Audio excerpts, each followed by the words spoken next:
आपण ओपनली एकमेकांशी डोळ्यात डोळे घालून बोलू शकतो. ही संभाषणं आता होत नाहीत फार, मित्रांमध्ये सुद्धा नाही होत. एका पार्टीला भेटलात की एका पॉइंट नंतर मग हे चला रील बनवूया, मग आपण हे सुरू होतं. आय ऑलवेज हॅव बिलीव्ड की तुम्ही काय बोलतापेक्षा तुम्ही कसे वागता, तुमचे ऍक्शन्स काय करता त्याच्यावर आय हॅव ऑलवेज बिलीव्ड. ह्या नाटकात जे 40+ अलीकडचे एज ग्रुप्स नातेसंबंधांकडे कसे बघतायत, तो मेसेज त्या 40+ ऑडियन्स पर्यंत जाऊन कदाचित त्यांच्या आधीची जनरेशन हे नाटक बघायला येईल. कारण माझी खूप इच्छा आहे यंग जनरेशननी मराठी नाटकांना यावं. नमस्कार मंडळी, मी रीमा सदाशिव अमरापूरकर मुक्काम पोस्ट मनोरंजनच्या या भागामध्ये तुमचं सगळ्यांचं मनापासून स्वागत करते. आजचा भाग ना खूप वेगळा आहे. म्हणजे एरवी आपण नुसत्याच गप्पा मारतो, पण आज आपण एक नवीन कॉन्सेप्ट आणली आहे ज्याचं नाव आहे नाटकाचा पार. आणि या पारावर आपण बार उडवणार आहोत. डोंट वरी, लग्नाचा नाही, गप्पांचा बार उडवणार आहोत. आजची जी टीम आहे आपल्याबरोबर ती आहे ज्याची त्याची लव्ह स्टोरी या नाटकाची टीम. आणि ते नाटक लिहिलं आहे ऋषिकांत राऊत यांनी आणि त्याचं दिग्दर्शन केलेलं आहे प्रियदर्शन जाधव यांनी. प्रियदर्शन आलेला होता आपल्या स्टुडिओमध्ये आणि तेव्हा त्यांनी आपल्याला या नाटकाबद्दल सांगितलेलं होतं. आणि आज आपल्याबरोबर आहे त्या नाटकाची पूर्ण कास्ट आणि रायटर. आणि so we are going to understand की हे जेव्हा नाटक अशा पद्धतीने बसवतात तेव्हा नेमकी यांची प्रोसेस काय असते, जरा आपल्याला कळेल ना. आपण नुसतंच मनोरंजन करून घ्यायचं इज नॉट राईट, आपल्याला थोडं थोडं समजलं पाहिजे. म्हणून आपण सुरुवात करूयात. आत्ता माझ्याबरोबर बसलेले आहेत सुयश टिळक. हाय सुयश. आणि सुरुची अडारकर. हाय सुरुची. हाय. असं हलकं फुलकं, कारण बरीच सिरियस नाटकं आजकाल येत आहेत, राईट. सो असं हलकं फुलकं नाटक करायचं, हां, आणि ते एवढी मोठी कास्ट घेऊन, because cast is also very well known and busy people. So कसं ठरवलं की आता आपण हे नाटक करूयात? What was your criteria of deciding that? हल्ली लोकांच्या आयुष्यात खूप टेन्शन्स आहेत, खूप स्ट्रेसमधून जात असतात बेसिकली प्रत्येक जण. सो काहीतरी एक 3 तास येऊन छान, 2 तास येऊन छान एक एन्जॉयमेंट होतीये त्यांची, हसतायत, छान काहीतरी घरी घेऊन जातायत जाताना. सो बेसिकली तेवढंच मी बघितलं की ते छान आहे आणि मी हो म्हणाले त्याला. Okay. Me I did not think over it much, कारण एकतर स्क्रिप्ट छानच होती, ऋषिकांनी फार छान त्याचं लेखन आहे. त्याचं पहिलं नाटक आहे. प्रियदर्शन हे डिरेक्ट करणार होता, सो ते परत, आणि कास्ट अगेन. सो मला छान वाटलं, सगळ्यांना भेटून पण छान वाटलं. सुयश बरोबर तर आय थिंक बऱ्याच, आम्ही खूप प्रोजेक्ट मधून कामं केलेली आहेत. हे 5वं असेल का 6वं kind of. So cast was amazing. So नाही म्हणण्यासारखं काहीच नव्हतं basically. So I said yes. Okay. Okay. Suyash, did you have a reason का तू पण नाही म्हणण्यासारखं काही नव्हतं म्हणून? नाही, मला मी ज्याची त्याची लव्ह स्टोरी ऐकलं तेव्हा अजूनही काही नाटकं वाचत होतो. मला नाटक करायचंच होतं बेसिकली.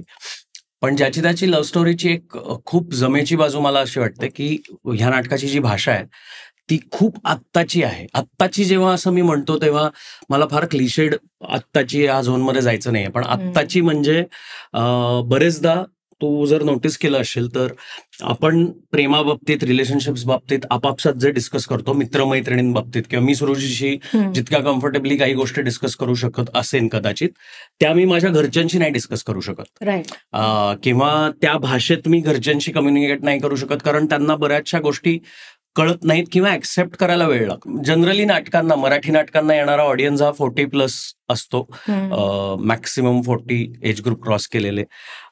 तर मला असं झालं की निदान ह्या निमित्ताने ह्या नाटकात जे 40+ अलीकडचे एज ग्रुप्स नातेसंबंधांकडे कसे बघतायत, तो मेसेज त्या 40+ ऑडियन्स पर्यंत जाऊन कदाचित त्यांच्या आधीची जनरेशन हे नाटक बघायला येईल. कारण माझी खूप इच्छा आहे यंग जनरेशननी मराठी नाटकांना यावं.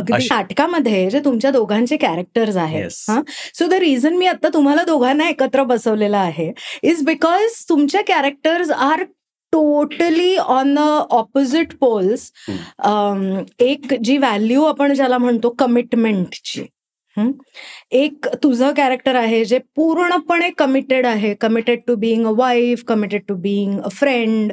तुझं कॅरेक्टर आहे जे कमिटमेंट, ओके फाईन, असं अशा झोनमध्ये आहे, राईट.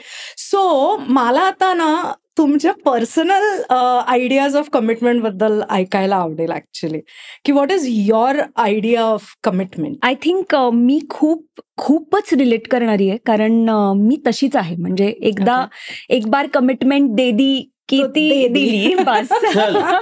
हो, येस, ऑफकोर्स.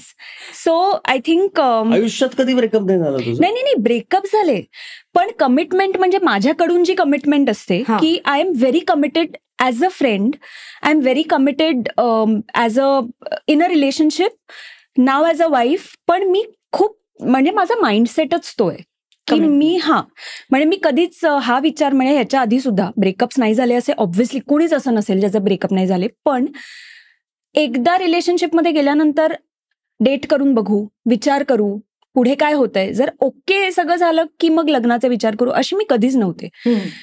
मग विथ द फ्लॉज ऑल्सो, कारण माझं असं होतं की एकदा आपण कमिटमेंट दिल्यानंतर समोरचा माणसाचा हा प्रॉब्लेम आहे, खूप अगदीच मेजर असेल आणि पटतच नसेल तर ठीक आहे, पण जर काही इश्यू आहे तर let's solve it. I am very much that kind of a girl, even in being a friend. म्हणजे मी खूप जास्त कमिटेड आहे. म्हणजे माझे एकतर माझं सर्कल फार छोटं आहे फ्रेंड्सचं, पण त्यात जर का सगळ्यांना विचारलं तर हेच असेल की आय एम व्हेरी मच, म्हणजे मी ती पॉझिटिव्ह वाली फ्रेंड आणि कम्प्लीट अशी की नाही मग माझ्या फ्रेंडला असं कोणी बोलायचं नाही, मी अजूनही तशी बोल दिया बस. हा, आणि मी I haven't changed over the years in this. So I think for me commitment is everything माझ्यासाठी. Okay, yeah in any relationship it can be. आणि Suyash? Commitment towards work, towards relationships, apart from romantic relationships, I am on point. मी कामाशी जेवढा commitment बाळतो राखतो ती मला वाटत नाही मी अजून आयुष्यात कशाही बाबतीत तेवढी पाळू शकतो. जी ब्लड रिलेशन्स आहेत किंवा जी फॅमिली कनेक्शन्स आहेत, ती कमिटमेंट माझ्यासाठी खूप इम्पॉर्टंट आहे. कारण जेव्हा तुम्ही कोणीच नसता त्यावेळेला त्यांनी तुम्हाला पाहिलेलं असतं. जी लहानपणीची कनेक्शन्स आहेत, म्हणजे शाळा, कॉलेजेस, क्लासेस, रॅन्डम एरियात भटकणारे आम्ही, जेव्हा फोन्स नव्हते, गल्ली मित्र, जे सायकल्सवरती फिरायचो, अशी जी एक मित्रांची सगळी जी गँग आहे त्यांच्याशी खूप कमिटमेंट आहे. Work wise I think the commitment changes once you start getting mature, once you start experiencing a lot of things. तुम्ही जेव्हा जसं जसं जग बघता तसं तसं तुमच्या कमिटमेंटच्या डेफिनेशन्स तुमच्या कन्व्हिनियन्स प्रमाणे बदलायला लागतात. आपण हे ऍक्सेप्ट करत नाही पहिल्यांदा, आपल्याला वाटत असतं समोरचा कन्व्हिनियंट वागतोय, पण कुठेतरी आपण सुद्धा ते करत असतो. तर मला वाटतं ती कमिटमेंटची डेफिनेशन चेंज होत गेली. आणि ॲज सुरुची सेड की तिची जी एक पॉझिटिव्ह साईड आहे किंवा मित्र मैत्रिणी ह्या लेवलची पण जी कमिटमेंट सांभाळण्याची जी एक साईड आहे, तिथे सुद्धा if you are hurt in that zone also, म्हणजे तुम्ही कुठल्या तरी मित्राची बाजू घेऊन खूप भांडायला गेलात आणि तुम्हाला उद्या कळलं ज्याच्याशी तुम्ही भांडलात तेच दोघं जण एकत्र कुठेतरी जाऊन तुमच्याबद्दल बोलत होते, संपली ना कमिटमेंट. बरोबर. सो ती गंमत हळूहळू तुम्हाला, मला वाटतं ती गंमत तुम्हाला लाईफ शिकवतं. ती गंमत तुम्हाला एक्सपिरियन्सेस मधनं येत जाते आणि मग तुमच्या कमिटमेंटच्या डेफिनेशन्स बदलत जातात. जे विवेकच्या बाबतीत झालेलं आहे या नाटकात, जे माझ्या बाबतीत माझ्या पर्सनल आयुष्यात होतंय हळूहळू, जसं आता सुरुजीच्या बोलण्यात आलं की स्मॉल सर्कल आहे माझं. I have always had a small circle. मी दाखवताना खूप मोठं सर्कल दाखवतो, हे हिलाही माहिती आहे. पण you know, I think that's true about many people in our industry, की ते दिसताना असं दिसतं हो त्यांचं तर सगळ्यांशी क्या दोस्ती आहे. पण मी सांगू का, बऱ्याचदा असंही होतं की वोकली, म्हणजे वोकल लोक फार नसतात, जसं तो म्हणाला. नाव we know each other since a long time. म्हणून आय ऑलवेज हॅव बिलीव्ड की तुम्ही काय बोलतापेक्षा तुम्ही कसे वागता, तुमचे ऍक्शन्स काय करता त्याच्यावर I have always believed. Right. की तू बोलशील पण तू करताना मला जर हे दिसतेस तर आय नो की ओके तुझं हेच सर्कल आहे. So I know him. आमची भांडणं झाली, हो, to be very honest, since a long time. Also we been friends. मी आणि सुरुची कार्यदुरावाच्या सेटवरती पहिल्यांदा नाही, त्याच्या आधी एका स्टारच्या इव्हेंटला भेटलो. सो तेव्हा मैत्री नव्हती झाली. कार्यदुरावाच्या सेटवरती पण आम्ही जेव्हा ऑडिशन दिली तेव्हा मी खूप वेगळ्या झोन मध्ये होतो. मी ऑडिशन कुठल्या बेसिसवरती जाऊन घेऊन आलो होतो, मी तिला भेटलोही नव्हतो. First day of the show मी तिला भेटलो नव्हतो, काही नाही, डायरेक्ट फक्त सीन केला आणि मी निघून गेलो. कारण मला वाटलं होतं की हे प्रोजेक्ट माझ्या नशिबात येणार नाहीये कदाचित, आणि मी वेगळ्याच झोनमध्ये होतो त्यावेळेला, त्या दिवशी पर्टिक्युलरली. जेव्हा शो सुरू झाला, जेव्हा आम्ही एकमेकांना नीट ओळखायला लागलो, त्यानंतर अनेक वेळेला असं झालं की we became very close friends. Then we started having issues काही गोष्टींबाबतीत. Then we started fighting. Then we realise की अरे काय करणार आहे भांडणं करून. बरं, माझा प्रॉब्लेम काय आहे, मी जर तुझ्याशी भांडलो तर मी कदाचित तुझ्याशी 2 दिवस नाही बोलणार, 3 दिवस नाही. 4थ्या दिवशी मला असं वाटेल की सोडणार भांडण, चल नाही हो गया.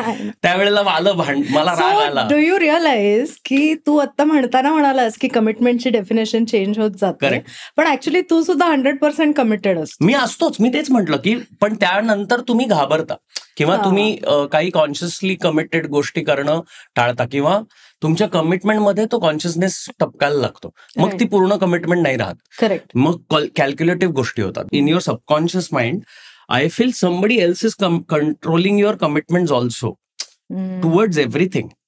तुम्हाला वाटलं मेरे मन को भाया कुत्ता खटके खाया झोन जो आहे तो नाही होत आजकाल, तो पटकन करायला घाबरतो माणूस. करेक्ट. आणि त्यामुळे मला वाटतं की कमिटमेंटच्या डेफिनेशन आता जी जेनझी येते किंवा हे त्यांच्यासाठी सॉर्टेडच गोष्टी, त्यांनी ठरवून घेतलंय की आम्ही कशाला कमिटमेंट द्यायची आहे. रिलेशनशिप्स वगैरे त्यांच्यासाठी प्रायोरिटीवर नाही आहेत. त्यांच्यासाठी असं आहे की म्हणून सिच्युएशनशिप्सचं प्रमाण जास्त आहे प्रॉब्ली, किंवा म्हणून ते लिमिटेड काळात एन्जॉय करून पुढे मूव्ह ऑन होत आहे. ही त्यांच्याकडे खूप इंटरेस्टिंग गोष्ट आली आहे. ती चांगली आहे का वाईट हा परत वेगळा मुद्दा आहे ऑल टुगेदर, पण ते ऍटलिस्ट तो त्या झोनमध्ये एन्जॉय करून पुढे जातात. मला आठवतंय की ब्रेकअप झाल्यानंतर 1 महिना 2-2, 3-3 महिने त्यातनं बाहेर यायला लागायचे. मग मित्र काहीतरी सांगतायत, अजून मैत्रिणी घेते, खूप गोष्टी इन्फ्लुएन्स व्हायच्या. कारण तुमचा हॅपीनेस तुम्ही बरेचदा तुमच्या आजूबाजूच्या लोकांवरती डिपेंडंट असायचा त्यासाठी, किंवा तुम्ही त्याचं व्हॅलिडेशन तशा पद्धतीने शोधायचा. आता सोशल मीडियामुळे ते व्हॅलिडेशन बदललंय. तुम्हाला इन्स्टंट व्हॅलिडेशन मिळतंय through likes, through comments, and तुमचं ब्रेन त्याप्रमाणे ट्रिगर करतो. सो ह्युमन बिहेवियरच ओव्हरऑल एकमेकांबद्दलचं जे आहे रिलेशनशिप्स बाबतीत ते बदलत चाललंय. म्हणजे आता आपण छान गप्पा मारतोय इथे बसून, अदरवाईज आपण नसत्या मारल्या. आज हे पॉडकास्टचं निमित्त आहे म्हणून आपण इथे बसून गप्पा मारतोय. फोन्स आपल्या बाजूला आहेत, कुठलीही डिस्ट्रॅक्शन्स नाही आहेत. आपण ओपनली एकमेकांशी डोळ्यात डोळे घालून बोलू शकतोय. ही संभाषणं आता होत नाहीत फार, मित्रांमध्ये सुद्धा नाही होत. एका पार्टीला भेटलात की एका पॉइंट नंतर मग हे चला रील बनवूया, मग आपण हे करूया, ते करूया, हे सुरू होतं. Though Priyadarshan Jadhav was directing it, आणि Priyadarshan Jadhav I am very happy and grateful to work with him. त्याला इतकं सुचतं ना, स्वतः परफॉर्मर असल्यामुळे त्याला खूप पटापट गोष्टी सुचतात, आणि तुम्ही असे असता की अरे बरं, तो तेवढ्याच इफेक्टिव्हली ते डिलिव्हर पण करून दाखवू शकतो, जे तुम्हाला त्याच्या स्किनमध्ये जाऊन तेवढं कम्फर्टेबली परफॉर्म करायला वेळ लागतो. दर्शनला वेळ नाही लागत. He is a fantastic flawless performer. So त्याला एखादी गोष्ट सुचली ह्या कॅरेक्टर बद्दल तर तो तितकेच इफेक्टिव्हली ती करून दाखवतो, आणि आपण असं असतं की अरे, म्हणजे असं झालंय की करताना बघताना असं वाटतं हे सोपं आहे, पण मग करताना असं झालंय की ऐक ना, हे छान दिसतंय पण तू जसं करतोस तिथपर्यंत नाही पोहोचू शकत. So Darshan is a challenging director, definitely amazing director. पण त्याची गंमत अशी आहे की तो ना लोड नाही देत. म्हणजे तो तुमच्याकडनं अशा फार अपेक्षा घेऊन बसवत नाही तुम्हाला रिहर्सल्सला. म्हणजे आम्ही करायचो फोन, सपोज दुसऱ्या 2-3 सीन चालू आहे ज्याच्यात आम्ही नाही होत आणि आम्हाला मोकळा वेळ आहे बराच वेळ, तर मी बसायचो फोन घेऊन, किंवा मी बरेचदा काहीतरी वेगळं करत बसायचो, किंवा स्क्रिप्ट घेऊन बसायचो, काहीतरी टाइमपास करू शकायचो. Because Darshan was the director, he was comfortable in letting the actors be themselves.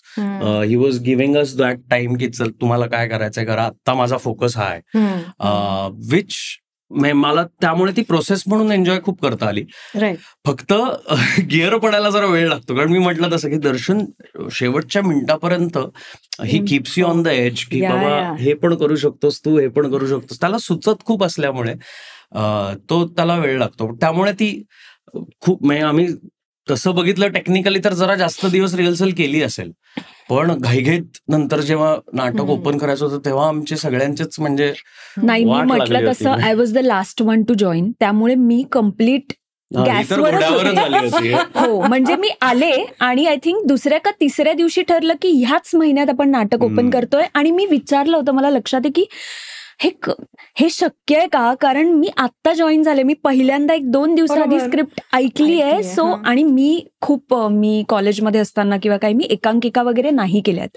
So मला प्रॉपर रिहर्सल लागते मला इंडिव्हिज्युअली, हे मला माहिती आहे. The best part about Darshan is प्रत्येक, आता 6 कॅरेक्टर्स आहेत, 6 ऍक्टर्स आहेत, त्यांनी ना प्रत्येक ऍक्टर्सच्या स्ट्रेंथ प्रमाणे काही गोष्टी बदलल्या त्या कॅरेक्टरच्या, किंवा काही त्या ऍक्टर्सच्या स्ट्रेंथ प्रमाणे त्यांनी काही गोष्टी ऍड केल्या किंवा डिलीट केल्या, की हे मला वाटतं इथे जाऊ शकतं, पण आता ह्याची स्ट्रेंथ कदाचित ती नाहीये, तर आपण हे थोडं मॉडिफाय करू, किंवा मला वाटतं ह्याची स्ट्रेंथ ही आहे, हे हा करू शकतो, तर ही यूज टू पुश.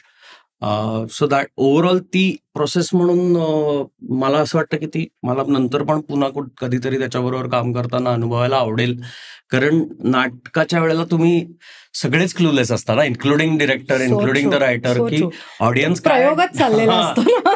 काय करेल, काय उचलून धरेल, काय हाणून पाडेल, you can never know. So त्यामुळे ते सगळेच जण एजवर असतात, सगळेच जण क्लूलेस असतात. त्यामुळे ती जी स्पेस असते किंवा तो जो वेळ असतो तुम्ही एखाद्या नाटकाला दिलेला, तो खूप पुढे जाऊन तुम्हाला मदत करतो अनेक गोष्टींबाबतीत, फक्त प्रयोगाबाबतीत किंवा परफॉर्मन्स बाबतीत नाही, पण अनेक गोष्टी तुम्हाला आठवत राहतात त्यातल्या हळूहळू.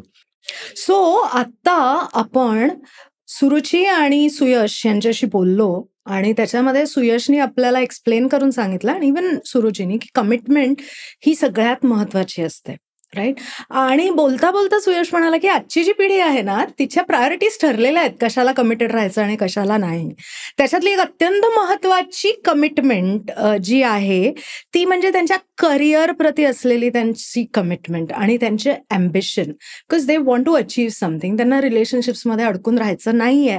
आणि या नाटकामध्ये असंच एक्झॅक्टली एक पात्र आहे ज्याचं नाव आहे प्रिया. नाही, आता आपलं नाही पटू शकत, सॉरी बाय, हे म्हणणं पण इतकं सोपं झालंय की ते सांगेपर्यंतचा जो वेळ आधीच्या पिढीला मिळत होता, त्या मधल्या वेळेत ना आपल्याला रिथिंक करायला जे मिळतं ना, ते आता मिळत नाही. माझं रिलेशनशिप माझ्या आईबरोबर, आई, मैत्रीण, बहीण, असं सगळं म्हणूनच खूप घट्ट आहे.